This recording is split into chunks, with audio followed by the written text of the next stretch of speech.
Hello and welcome back to another unboxing video. This time, we will be unboxing the A7 V2 Ultra mouse made by Mchose. The item is well packaged, so you don't have to be afraid of shipping damage.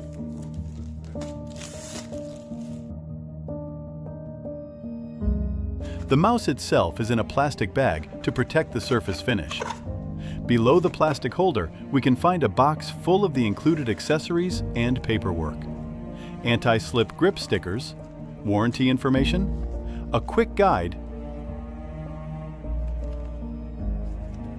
and the USB-A to USB-C cable with USB 2.0 data speeds packaged together with the 2.4 GHz receiver extender in another plastic bag. The cable isn't the best quality, as the wires used inside seem to be simple and cheap ribbon cables, which, when kinked, don't return to their original state at all when let go of.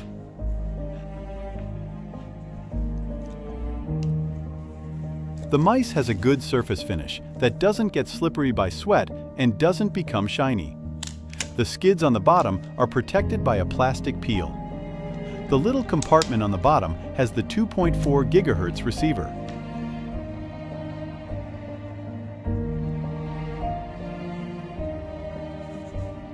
The on-off switch has three states: 2.4 GHz, off, and Bluetooth.